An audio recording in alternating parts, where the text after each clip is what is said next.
श्रोताओं, ये खबर अगर आपको अच्छी लगी है तो कृपया नीचे दिखाए गए लाइक के बटन को क्लिक करें, और अगर आप रेडियो जनखबर से जुड़ना चाहते हैं तो पास में दिए गए सब्सक्राइब के बटन पर क्लिक करें।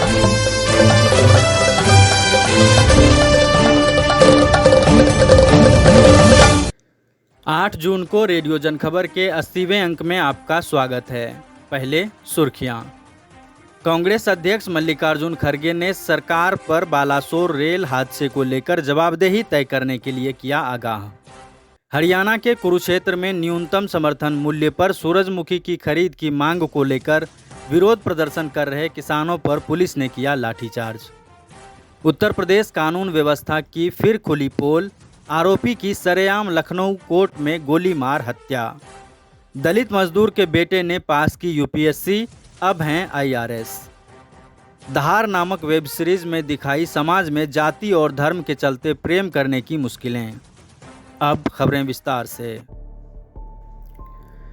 हरियाणा के कुरुक्षेत्र में न्यूनतम समर्थन मूल्य पर सूरजमुखी की खरीद की मांग को लेकर किसानों का आंदोलन तेज हो गया है। इसी मांग को लेकर विरोध प्रदर्शन कर रहे किसानों पर पुलिस ने लाठीचार्ज किया, जिसमें कई किसान गंभीर रूप से घायल हो गए और अस्पताल में इनका इलाज चल रहा है। इसके अलावा कई किसान नेताओं को पुलिस ने हिरासत में ले लिया था।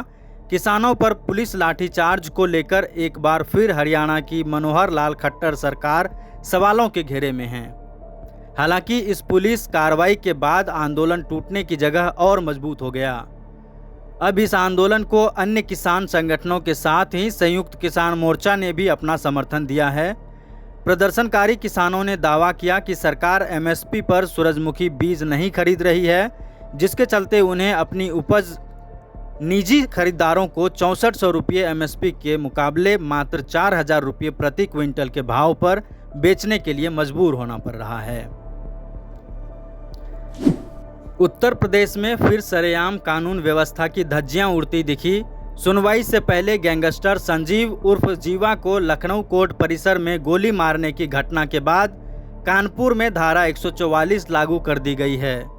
गौरतलब है कि भारतीय जनता पार्टी के मंत्री ब्रह्मदत्त द्विवेदी के हत्यारे और गैंगस्टर मुख्तार अंसारी का शूटर संजीव माहेश्वरी उर्फ जीवा की गुरुवार को लखनऊ में स्थानीय अदालत परिसर में गोली मारकर हत्या कर दी गई। पुलिस अधिकारियों के मुताबिक हमलावर वकील के भेष में कोर्ट पहुंचे थे और उसने कोर्ट परिसर में जीवा की गोली मारकर हत्या कर दी। बिजनौर जिले के मुक्तेंद्र कुमार ने यूपीएससी परीक्षा में 819वीं रैंक हासिल की। वह आईआरएस पोस्टिंग के लिए योग्य हो गए हैं। इनके पिता उत्तर प्रदेश के बिजनौर जिले के एक दलित दिहाड़ी मजदूर हैं। वे कभी कभी कोल्हू में काम करते हैं, जबकि कभी कभी ईंट ढोने का काम भी करते हैं। उनका परिवार मुफ्त मासिक सरकारी चावल और गेहूं से भरण पोषण करता है। उनकी सफलता की खबर इलाके में फैली तो दलित सामाजिक कार्यकर्ता मंगेश्वर कुमार वाल्मीकि मुक्तेंद्र की कहानी को आगे बढ़ाने का फैसला किया। वाल्मीकि कहते हैं, यूपीएससी का रिजल्ट देखने के बाद मेरे बच्चों ने मुझे बताया कि हमारे गांव के इस लड़के का नाम लिस्ट में है। फिर मैं उनसे मिलने गया और सोशल मीडिया पर उनके बारे में लिखा। जहां केरल स्टोरी जैसी फिल्में नफरत और झूठ फैलाने का काम कर रही हैं, वहीं दहाड़ जैसी फिल्में भेदभाव, नफरत के जाल से समाज को निकाल रही है। शिक्षा शेरनी का वो दूध है जिसे जो पिएगा वो दहाड़ेगा। यह कथन डॉक्टर भीमराव अंबेडकर का है, जिसमें वो समाज में शिक्षा के महत्व को बता रहे हैं। वे इस सत्य को भली भांति समझ गए थे कि हाशिए के वर्गों का शिक्षित होना उनके हक अधिकार की लड़ाई का सबसे महत्वपूर्ण आधार है।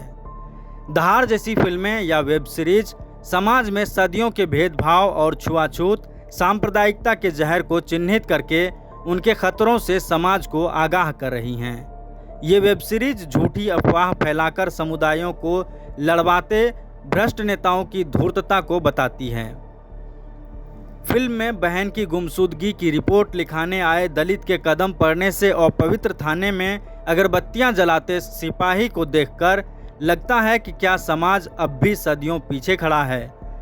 दलित युवक ने देखा कि ऊंची जात की एक लड़की के लिए इतना बवाल हो रहा है, छोटी जात की गरीब लड़की के लापता होने की कहीं सुनवाई नहीं हो रही है।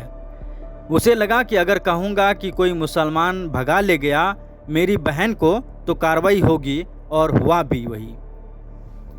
प्रेम को लेकर जिस तरह हमारा समाज हिंसक है, और अगर प्रेम अंतर्जातीय हो तो समाज की हिंसा कई गुना बढ़ जाती है, और अगर गलती से मुस्लिम समुदाय से लड़का आता हो तो समाज की क्रूरता अपने चरम पर होती है। फिल्म के एक दृश्य में एक मुस्लिम लड़के को एक तथाकथित सामाजिक संगठन के गुंडे कार्यकर्ता ट्रेन की पटरी से बांध देते हैं। किसी तरह पुलिस इंस्पेक्टर अंजलि उसे वहां से निकालती है। वेब सीरीज के एक दृश्य में अंजलि कहती है कि कातिल को अच्छे से पता है कि किस जात की छोड़ी की जान कितनी कीमत है, इसलिए उसका टारगेट छोटी जात की गरीब लड़कियां हैं जिनकी किसी को परवाह नहीं। इसी के साथ इस अंक के समाचार समाप्त। अगले अंक के समाचार के लिए मिलेंगे रविवार को। तब तक के लिए दें इजाज़त।